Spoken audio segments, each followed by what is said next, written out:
The internet has become an all-you-can-eat buffet of post-college extracurricular lectures. Most of them are pre-recorded by well-known teachers, creatives, or in the case of the Masterclass, celebrities.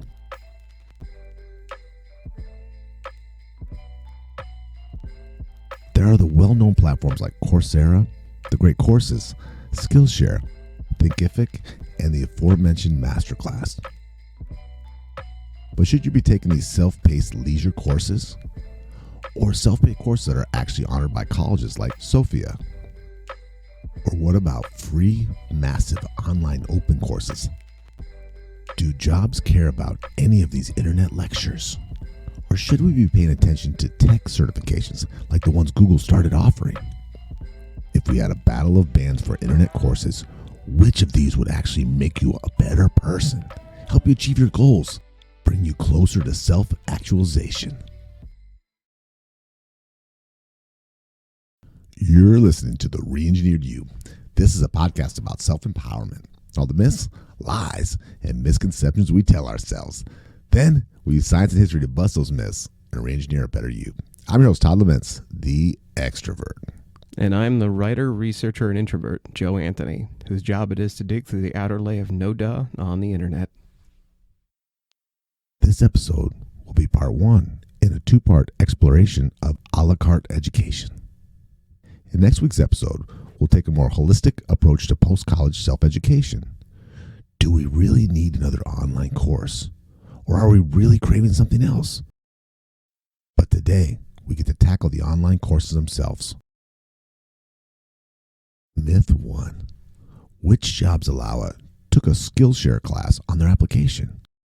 Which state colleges honor Coursera? Do any of them? Myth 2. I paid for the Masterclass, so why aren't I a master yet? Did I waste my time? Myth 3. What's the difference between a club and a course?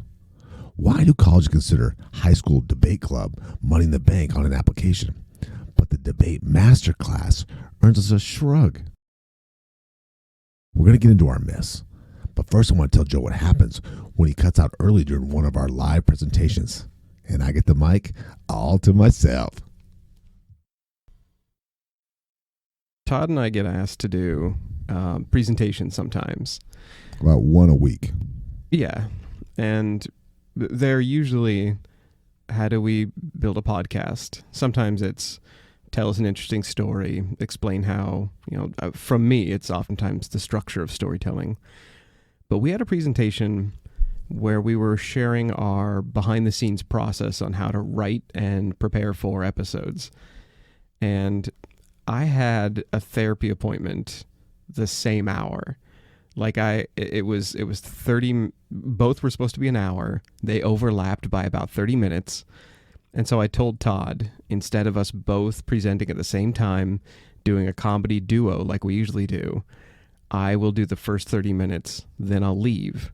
You do the second 30 minutes. Todd, how did those last 30 minutes go? Well, this is the problem with this whole ducking out on old Todd in the middle of a presentation. Joe and I have very distinct, different jobs on this podcast. And we don't really bother the other one about what they do because we don't have the skill set to really give them feedback or criticize them. Right. So Joe did a good job getting us started. It turned out fine. And I was a little nervous about it. I always feel more comfortable. Talking about our own stuff is one thing, or stuff that we've written and prepared, but when it's on our own, we've done the show for so long, we kind of answer each other's thoughts and questions. Yeah, you do jump in quite a bit while I'm presenting. It's because you're losing the crowd. I can see their eyes glazing over, so I got to get I got to sex up, make the story violent, so we can save the presentation. It was on Zoom. I could see somebody pulling up their sleeping bag and crawling in. I know that was happening. But you told me something afterward, which I did not know because I didn't give anyone else a chance to talk. Most of them, everybody on that call had tried to start a podcast. Is that right? That's right. And that's a good, if you're flailing badly in any kind of presentation, go to question and answer. Yeah. because people love to hear themselves ask questions and speak. And that's what's interesting about this. So we were doing a presentation to people who wanted to do their own podcast. What I didn't know until after the question and answers was these people have already tried and struggled in their journey. And that's why they were there. So they were really leaning in. They were listening extra hard because they'd had those pitfalls and they wanted to fix them and do their own show. Also, shout out to Nate if he's listening. One of the people in our presentation, like our class, they left, messaged us back, and then got themselves into a multi-million-dollar podcast deal afterward. Now, we can't take credit for that. We're not like directly mentoring him, but I'm going to anyway. I'm putting that on my resume. Congratulations, Nate. But we want to talk about extracurriculars today. As adults, we generally use the term extracurricular activity for high school and college. But honestly, every adult I know and hang out with, they do things to improve themselves. They do things to hone their craft, to pad their resume, to make themselves a more viable job candidate. Or in my creative circles, they do it because they want to be better at what they're doing. I told you once, I took every masterclass about writing at some point. So how helpful is that, basically? And is it helpful? I mean, like, what's the one Todd really seemed to enjoy?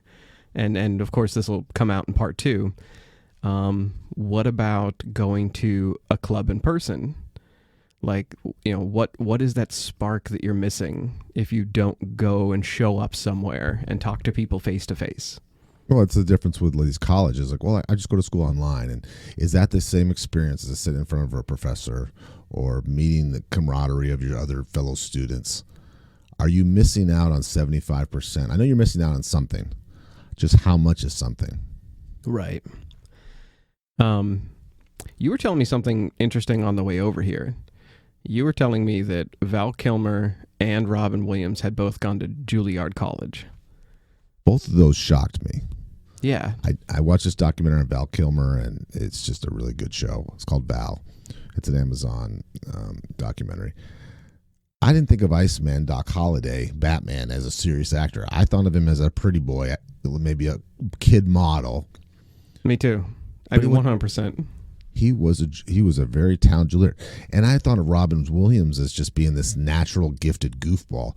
Didn't think he went to a premier Harvard-like art school like Juilliard. With right. $50,000 a year in nowadays tuition and a 7% acceptance rate of other brilliant artists. Right.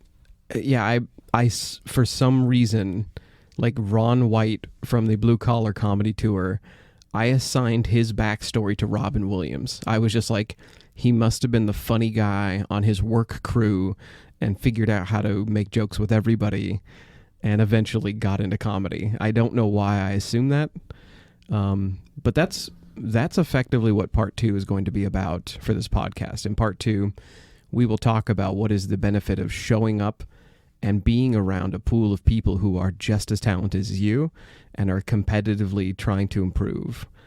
So yeah, we're going to start with the part where Todd and I may have had some experience, which is Skillshare, Coursera, Sophia, great courses, all these online extracurriculars. And we'll delve into, you know, are you improving yourself by looking at what Pinterest has told you how to improve your house with? Are you taking tips from TikTok? You know, there's so many different avenues of self-improvement, self-awareness, like it livening up your life, adding color to things. So we're just going to talk about the bread and butter of the extracurriculars. What will actually get you, more money? What will improve your life? What actually looks like it might be beneficial? Yeah, are they worth 10 times what you paid for them, or are they just a total waste of money? Right. And we're not going to get into what we think is worth the money yet, but we will weigh in on it because Todd and I both have experience. So I think if you're okay with it, we'll start with the one that has kind of become the masthead of self-improvement online, the one that is the most colorful, has the most, the biggest PR campaign, obviously. I see their commercials everywhere. I received a gift of courses from them once and then kept taking them for a while. We're going to start with Masterclass, if you don't mind. There have always been leaked textbooks from as far back as the internet existed. There have always been instructional videos. There's always been, Bob Vila's home improvement show. There have always been ways to improve yourself, but they went from VHSs that you rent at the library, tapes that you watch to make yourself better at something. Those. Grainy, these videos you paid like way to thousands of dollars for these tapes. So much that you lock them up in a fire gun safe. Because right. Not only will you not let your friends use them because they're so valuable, but right. And now we just go onto YouTube and watch the same information. By the way, I learned how to weld by watching videos like that, and it was terrible. I don't think I gained anything out of it. Maybe a better sense of my mortality by trying to weld after that. You burned one of your arms is all you did. If anyone lost sight of one eye, kind of yeah. Why does Joe look like a pirate? If anyone sees us in real life, you got to point it the other way. Well, there are a couple of crafting skills that they teach on. We're talking about Masterclass, of course, and you can take crafting, you can take writing, you can take, they have debate, history.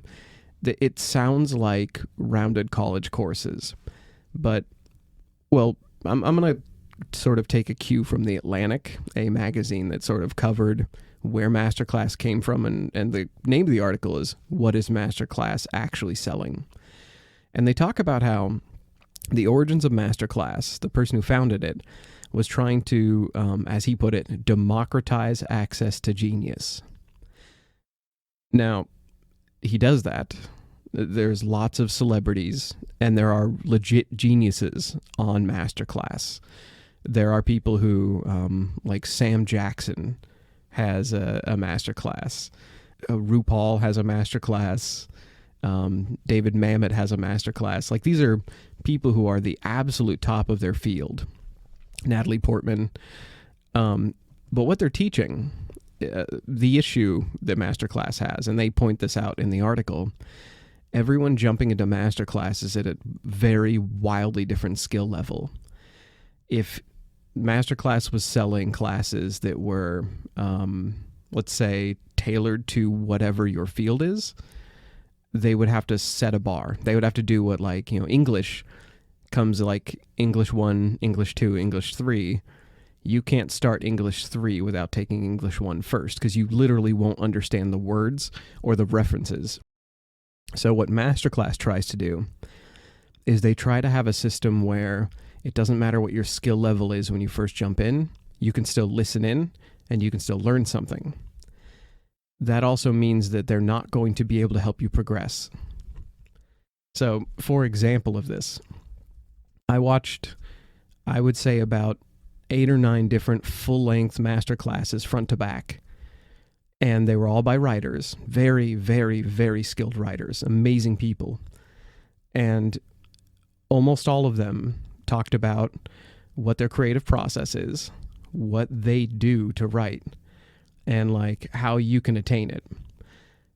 And it sounded the same. Like watching Neil Gaiman sounded the same as watching David Mamet, sounded the same as watching, all these people were effectively telling you how to start writing. And I realized that is the weakness of Masterclass, is that it has to be ready for you no matter who you click on. These glossy, attractive-looking pictures and amazing video quality and these great audio, and it's got music, and it's got all these... It looks very, very nice. Well, actually, I'm going to use a quote from Atlantic here, because I think they did such a great job. They said that Masterclass seems ideally suited to frustrated 30-somethings for whom education has not necessarily resulted in upward mobility or even a job. Masterclass themselves refer to these people as cats which is an acronym for Curious Aspiring 30-somethings. That's not flattering, is it? No, it's not. So they kind of know that you're going to come into it, you're going to be curious and interested, but you're not going to walk away with skills. You're going to walk away with motivation. And that's really what I got from this experience. Like, you take a masterclass, you feel motivated to do the thing they're talking about. None of these students are going to become the New York Times bestseller, is what you're saying here. Right. That's exactly what I'm saying. Masterclass kind of launched when there was hype around like online education had kind of fizzled. MOOCs were starting to come out. Have you ever taken or heard of a MOOC? MMOC? No. Or sorry, MOOC? I know that phrase for a different. Yeah, I'm a MOOC. Yeah, I think I've called it when I'm arguing with somebody. Colleges had the notion that to draw more people to attend and to start signing up for the most expensive thing in the world, in education, they should release massive open online courses. Oh, I have seen this, and I'm seeing this go on right now. Yeah. It's kind of the bait and switch, right? Yeah, on YouTube, you can see these hour-long courses show up. I'll watch a writing lecture, and then I'll see a course for Harvard or MIT show up, and they're interesting. They're like, here's how to, start a career in computer engineering, or here is like, something very, very interesting, but it's got a narrow appeal, and it's for a class. The problem with a MOOC is that you don't get credit for it. Like, you can sign up and get a certification showing that you attended if you sign up directly with the college. But generally speaking, they're free classes. You just watch it. It's almost like crashing and sitting in the back. Unfortunately, I think that Masterclass does even less for you, because a MOOC is at least designed to initiate you into a series of classes or a career trajectory. Masterclass, I'm just going to again quote The Atlantic, because I can't sum it up better than they did.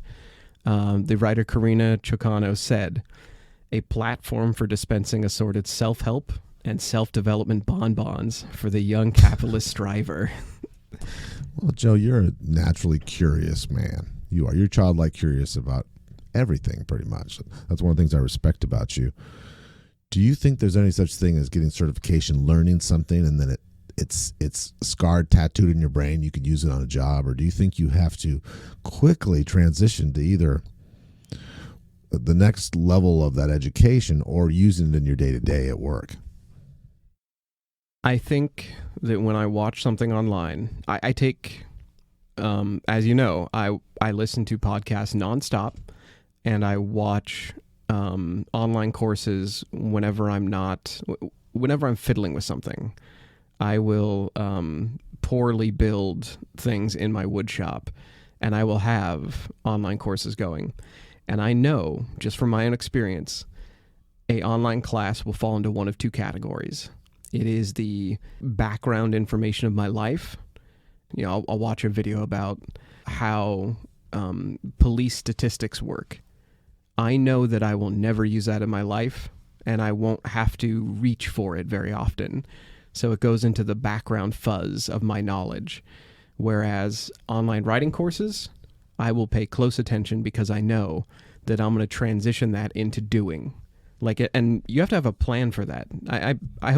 I'm wondering if you believe the same, but whenever you take an online course, you have to plan to sort of apply it. Otherwise, it becomes part of the background fuzz, right? Almost immediately. If you don't use it, I think I don't remember anything if I don't use it right away. Yeah. It's more of a talking point.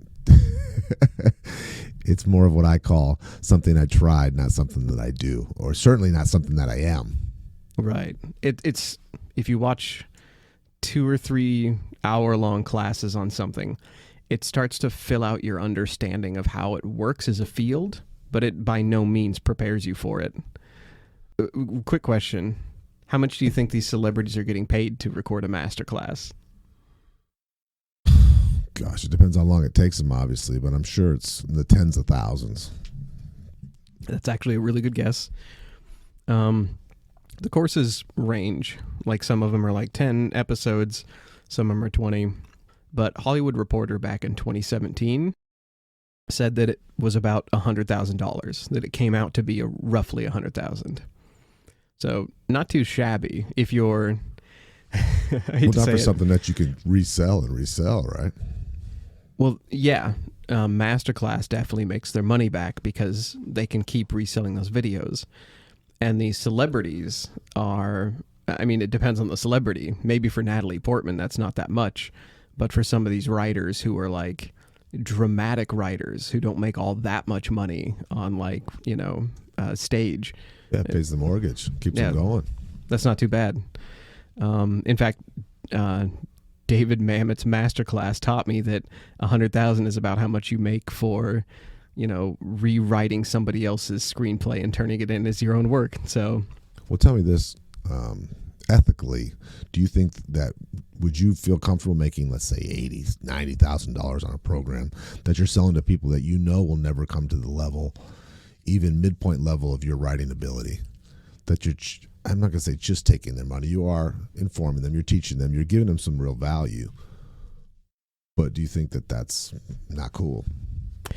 After reading this article and reading about the founder of Masterclass and sort of figuring it out behind the scenes, even that acronym CATS, Curious Aspiring 30-somethings, I think they know that nobody is walking away from here as a master writer or master decorator, master performer.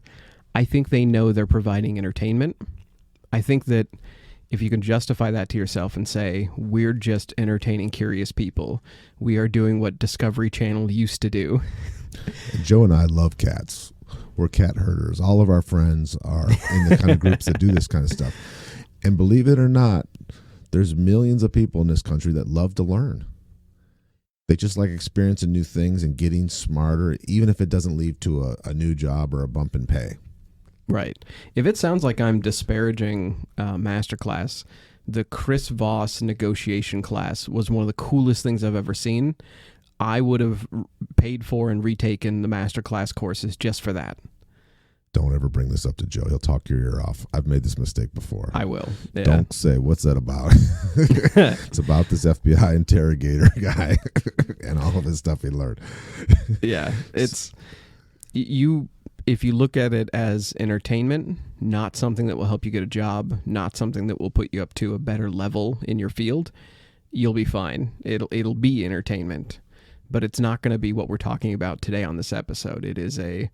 If we talk about extracurriculars, it is not up to par with drama club or chess club. It is just not going to give you skills. It's going to interest you, which there's a value in that.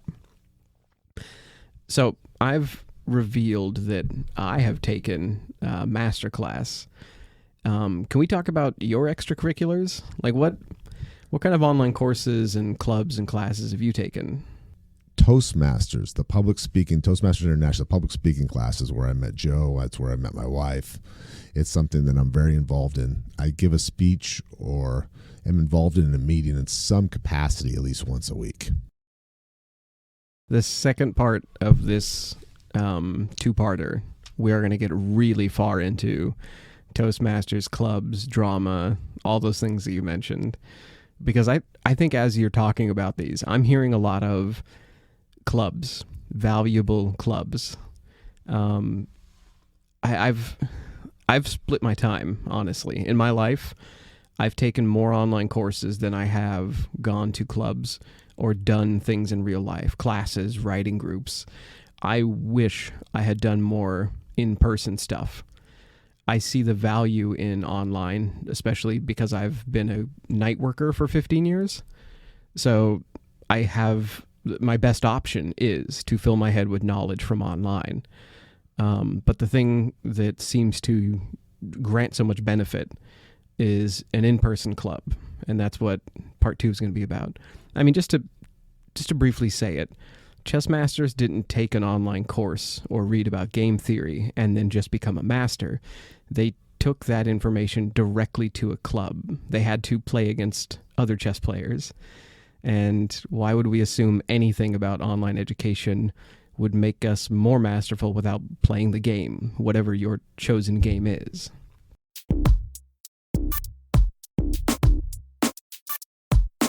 Have you ever taken an actual 4-credit online college course? No. They are pretty dense, but what I found surprising is you can almost take it like a podcast.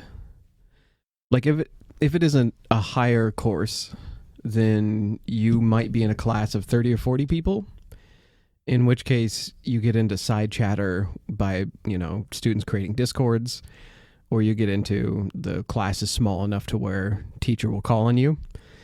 But most classes that I've seen are like, basic biology. You're sitting in a Zoom class of like 100 to 300 people.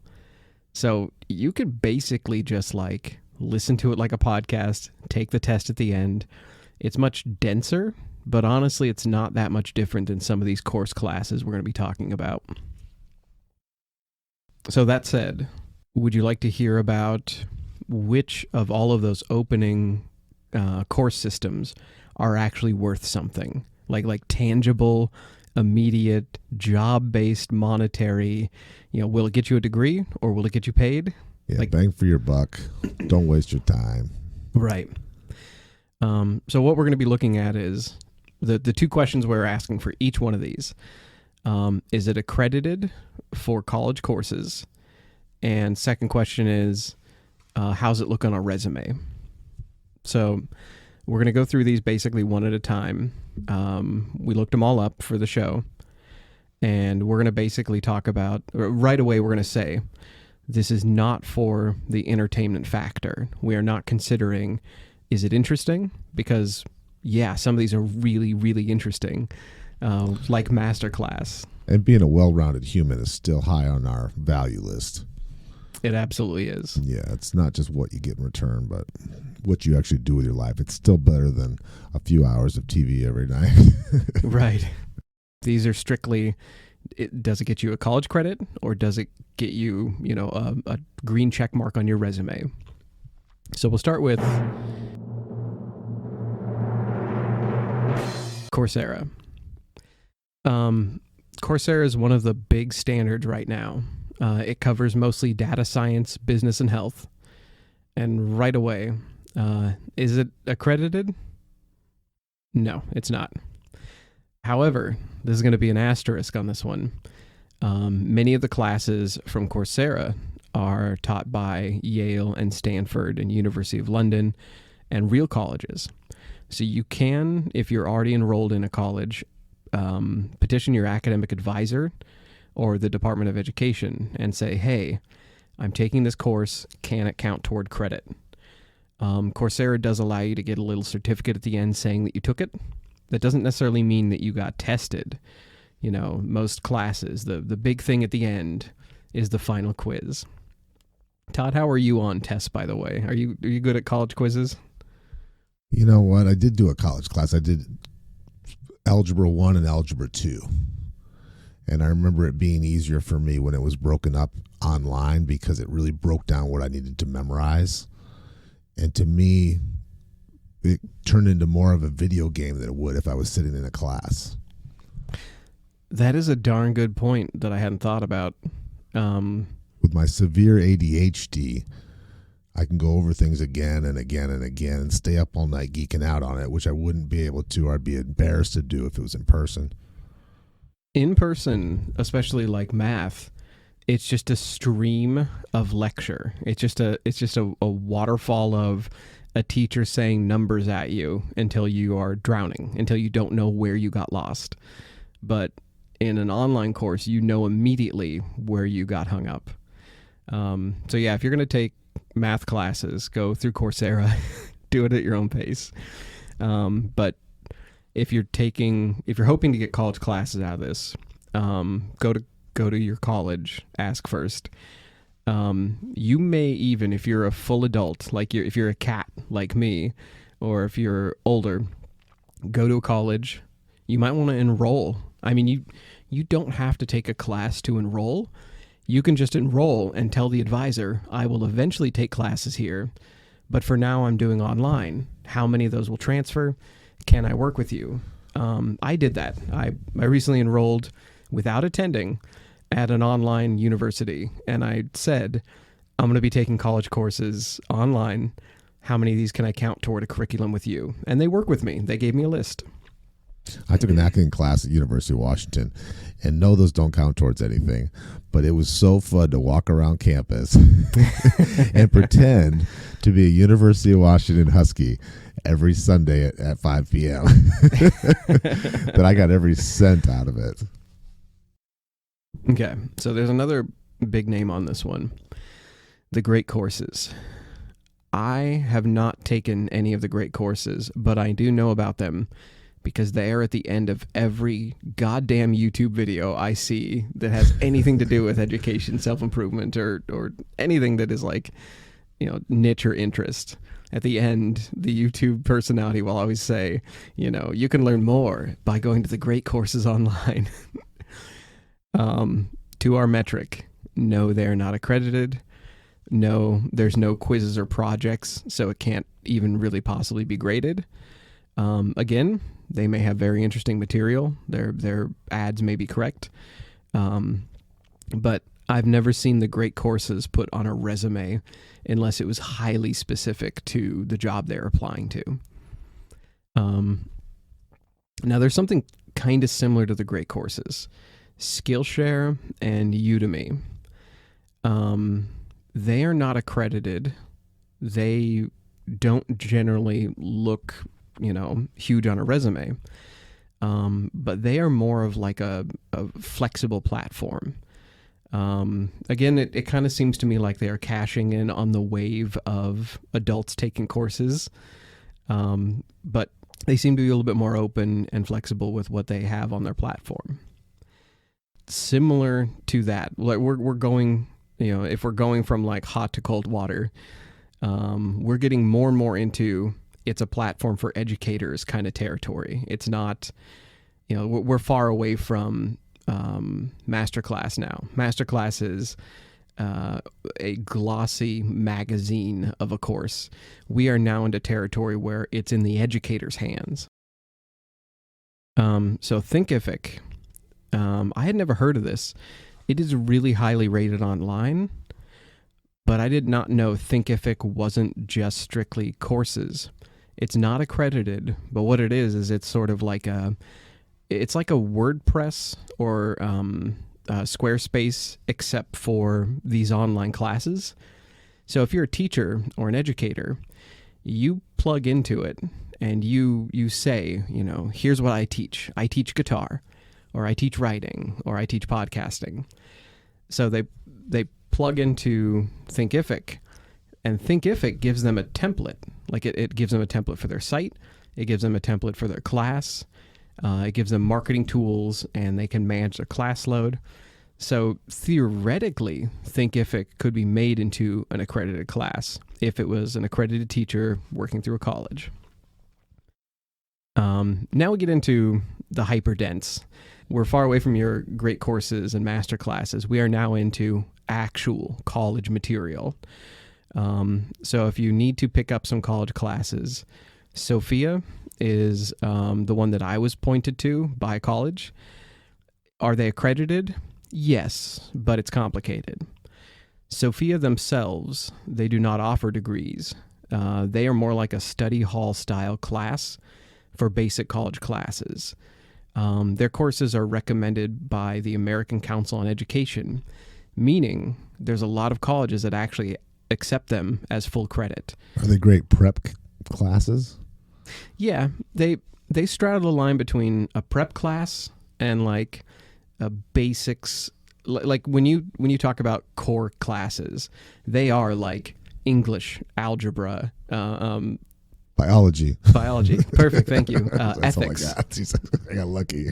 Yeah, I'm about to take their ethics class for my license. So like, Yeah, it's meat and potatoes classes done in a very, simple, follow through, self-paced style. Of all of these, it's about price the same. Like it's like $80 or $90 a month. And you can take a couple classes a month. But look up which colleges you are applying these to. Again, like we mentioned before, like with Coursera, about 40 colleges directly accept Sophia, almost like sight unseen. And then others you have to check with your counselor to be like, hey, would you accept this? We're going to just mention the massive online open courses. No, they're not accredited. They are almost entirely for fun, especially if they're uploaded to YouTube. Some classes can earn you college credits, but you have to check with your academic advisor. Those, I'm guessing, are more going to be advisors who are like, you can take a lecture course or an extra course. This is not going to be your core classes. This is going to be like, I took a lecture, basically, that lasted for 12 hours. Here's one I want to try to convince Todd to get on board with me with. Have you heard of the Google certifications that came out last year? Yes, my wife talks about those. Oh, what does she say? There's certain ones you can get, and it escapes me now, that will help you get a job at Google, a very high-paying job for an already academic. Okay. For anyone who doesn't know, Todd's wife is whip smart and full of book learning. Like she is highly educated. It's interesting when I hear that she was interested in these, that lets me know I'm onto something. This is resume padding. If you want to take anything from our list today and say it's going to look good on a resume, Google certifications, they came out last year. They were what Todd was saying. They were started out as, this is specifically how to get a job at Google. We had an episode about Elon Musk and college degrees. And in that episode, we said that most hiring managers, more than 80%, are looking for people who are recently certified with whatever software they use. They don't care as much about college degrees anymore. They are more interested in what can you not have to be trained on when you get here. If you already use Excel and you already use our other spreadsheet, our communication server, if you're experienced with Oracle, whatever they are using, if you can use it too, it cuts their training time by a lot. Google realized this, and they're like, hey, what if instead of saying the things that we want them to know before they apply to us, what if we give it to them? So Google put out Google Career Certifications. The idea was you would get certified through these, you'd come apply to Google, Google would hire you. However, so many of them apply to other jobs outside of Google that they have become almost their own like online degree or online certification. I looked up, this came from usnews.com. They had an article breaking down the numbers like 1 year later. Are these actually worth it, these classes? They said 80% or more people who completed the certification earn more money in the first 6 months. Holy shit. And I absolutely believe it because their certifications are specific training, but to broad jobs, meaning there's a project management certification. There's a digital marketing certification. There's a certification for coding. So like these are really... expert, niche. Yes, both of those. Yeah, they are expert, they are niche. And you can take them online. A couple of them are for free. I'm about to take the digital marketing one for free.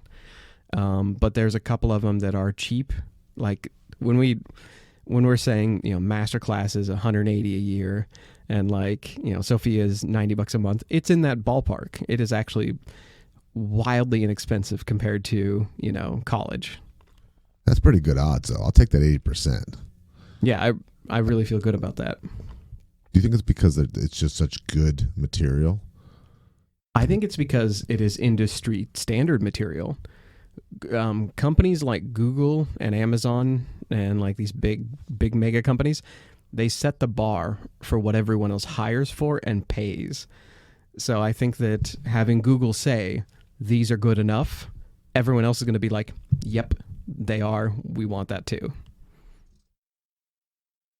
I did a lot of sort of armchair internet research for this episode, but I want to hear from Todd because he actually has hired people before. My experience online is all completely academic and exercise, basically. So as a hiring manager in the past, what do you think about all this? You know, my wife had an interview about a year and a half ago, and the hiring manager said to her, and I love this.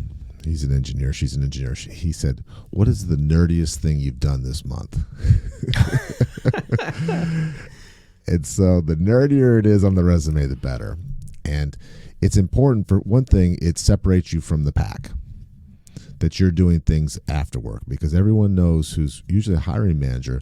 The reason they are the hiring managers because they did a lot of work when they were off the clock. Okay. So that's going to appeal to them right off, their personality type. That's why they're the boss. Now it's important to remember to put them in their proper place.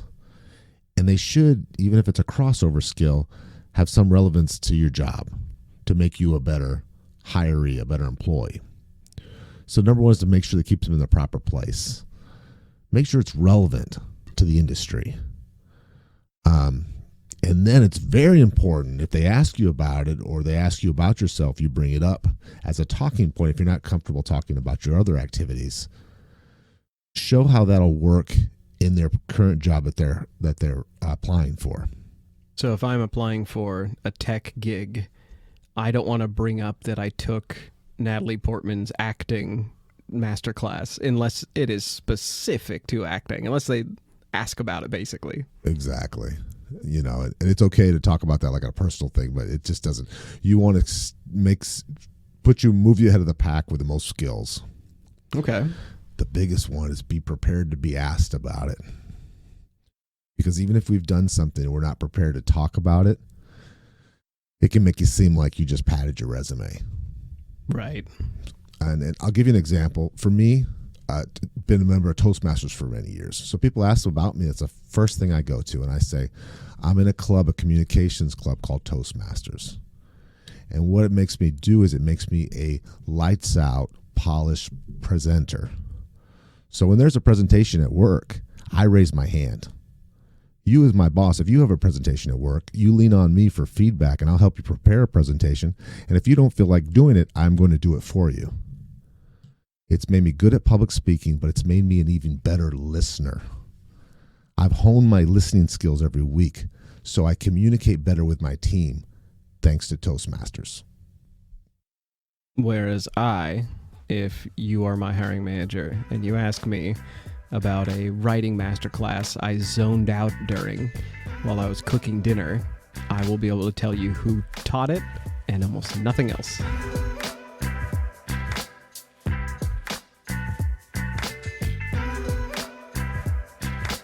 You've been listening to The Re-Engineered You. Thank you so much for listening to the show. You mean the world to us. We have a new episode every week. You can connect with us at www.re-engineeredyou.com. That's where we have research links, show notes, feedback, and blog articles. We're not experts at anything, but we've got an opinion on everything. And speaking of opinions, tune back next week, because next week we're going to be talking about clubs. This week was all about classes you can take online. Next week is going to be about immersing yourself into the experience of the education you want. So next week we become chess masters and master speakers by joining clubs.